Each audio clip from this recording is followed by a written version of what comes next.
नमस्कार। Calcutta high court ने एक बड़ा फैसला सुनाते हुए 2010 से 77 कम्युनिटीज को जो ओबीसी के सर्टिफिकेट बांटे गए थे उन्हें रद्द कर दिया है। जस्टिस तपोव्रत चक्रवर्ती और राजशेखर मंथर की बेंच ने ये कहा कि 2011 से एडमिनिस्ट्रेशन ने किसी भी नियम का पालन किए बगैर ओबीसी सर्टिफिकेट इशू कर दिए। बेंच ने यह भी कहा कि इस तरह से ओबीसी सर्टिफिकेट देना असंवैधानिक है, यानी कि संविधान के विरुद्ध। ये सर्टिफिकेट बैकवर्ड क्लासेस कमीशन की किसी भी सलाह को माने बगैर इशू किया गया, इसलिए इन सभी सर्टिफिकेट को कैंसिल कर दिया गया। हालांकि आपको बता दूं कि यह आदेश उन लोगों पर एप्लीकेबल नहीं होगा जिनको पहले नौकरी मिल चुकी है या फिर मिलने वाली, लेकिन ओबीसी लिस्ट के रद्द होने से करीब 5 लाख सर्टिफिकेट रद्द होने वाले। अब कोर्ट ने ऑर्डर दिया है कि Paschim Bangal backward classes commission act 1993 के बेसिस पर ओबीसी की एक नई लिस्ट को तैयार करे। खैर, यहाँ बड़ी बात यह है कि जिन 77 कम्युनिटीज को ममता बनर्जी की सरकार ने ये सर्टिफिकेट बांटे थे, उनमें से ज्यादातर मुस्लिम धर्म से जुड़े हुए थे। इसी वजह से चुनावी मौसम में अब एक बड़ा सवाल और एक अहम मुद्दा भी बन गया है। बीजेपी ने तो सीधे सीधे इसे ममता बनर्जी की अपीजमेंट पॉलिटिक्स कहा है, तो वहीं टीएमसी ने इस आदेश को मानने से ही इनकार कर दिया है।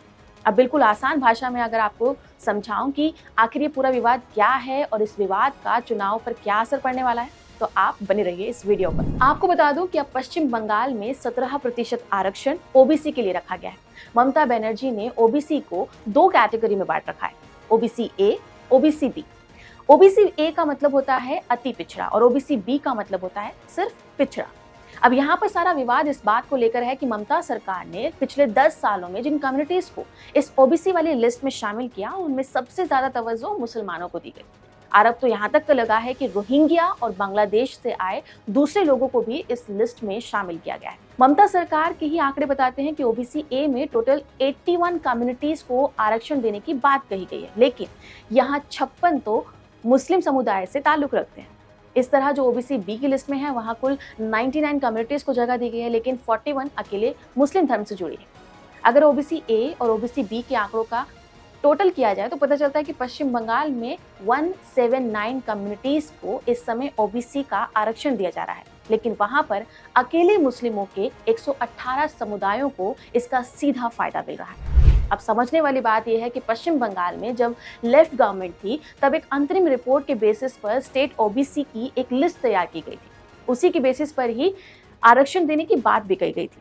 लेकिन ममता बनर्जी 2011 में एक अलग वादे के साथ सत्ता में आई और उन्होंने पहली बार सरकार बनते ही बिना किसी अंतरिम रिपोर्ट के आधार पर अपनी एक अलग लिस्ट को इशू कर दिया, जिसमें ज्यादातर मुस्लिम कम्युनिटी से जुड़ी जातियों को शामिल किया गया था।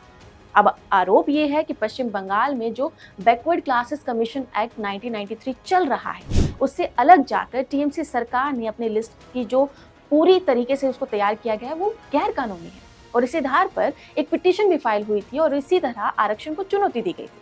वैसे ममता बनर्जी ने अगर आरक्षण के समय मुस्लिम कम्युनिटीज पर ज्यादा फोकस किया है, तो उसके भी अपने अलग कारण है। असल में पश्चिम बंगाल में 17 लोकसभा सीटों पर ओबीसी बहुत ही जरूरी है। वहां भी मुस्लिम कम्युनिटी तो 42 में से 13 सीटों पर हार जीत तय करती है। यहाँ भी ओबीसी की कुल आबादी में 11.95% तो ओबीसी मुस्लिम आते हैं। ऐसे में कोई भी पार्टी इस वोट बैंक को नजरअंदाज नहीं कर सकती। अगर पूरे देश की बात करें तो मंडल कमीशन ने भी मुस्लिम कम्युनिटीज की कुल 82 कास्ट को पिछड़ा माना था। इसी वजह से सारा विवाद है कि कुछ पार्टियों ने सिर्फ वोट बैंक के लिए इस कम्युनिटी का इस्तेमाल किया, लेकिन जमीन पर उनकी हालत सुधारने को लेकर कोई ठोस कदम नहीं उठाए। अब कलकत्ता हाई कोर्ट ने भी इसी बात को समझते हुए ममता सरकार को जोरदार फटकार लगा दी। कोर्ट ने कहा कि मुस्लिम समाज की कम्युनिटी को पिछड़ा बता देने से उस समाज के साथ भी एक मजाक है। अगर उनका इस्तेमाल सिर्फ चुनावी फायदों के लिए किया जा रहा है, तो उस सिचुएशन में वो समाज ही अपने अधिकारों से वंचित रह जाएगा। इस तरह से आरक्षण जो है वो लोकतंत्र और संविधान के लिए भी एक बड़ा मजाक बन जाता है। अब इस पूरे आदेश में गौर करने वाला शब्द है मुस्लिम।